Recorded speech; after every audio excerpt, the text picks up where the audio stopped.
Hi friends, வணக்கம்.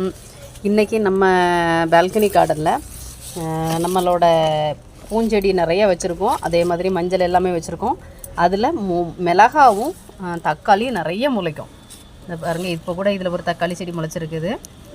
இது வரைக்கும் காய்கறி செடிகள் தான் நிறையா முளைச்சிருக்கு. பழங்கள் கூட முளைச்சிருக்கு. கிருணி பழம்லாம் நம்ம அதை அறுவடையே பண்ணியிருக்கோம். ஆனால் ஃபஸ்ட் டைம் பாருங்கள், முடக்கத்தான் கீரை முளைச்சிருக்கு. தெரியுதா? ஒரு மஞ்சள் தொட்டியில் தான் அழகான ஒரு முடக்கத்தான் கீரை முளைச்சி வந்திருக்கு. இனி பூ மொட்டுலாம் இதில் வருது. இதில் வந்து நம்ம விதை வந்து கலெக்ட் பண்ணிக்கலாம். மூலிகை செடியும் நம்மளோட தொட்டியில் வளருது அப்படின்னா நம்ம மண் கலவை எவ்வளோ நல்லா இருக்குது, எவ்வளோ ஆர்கானிக்காக இருக்குது.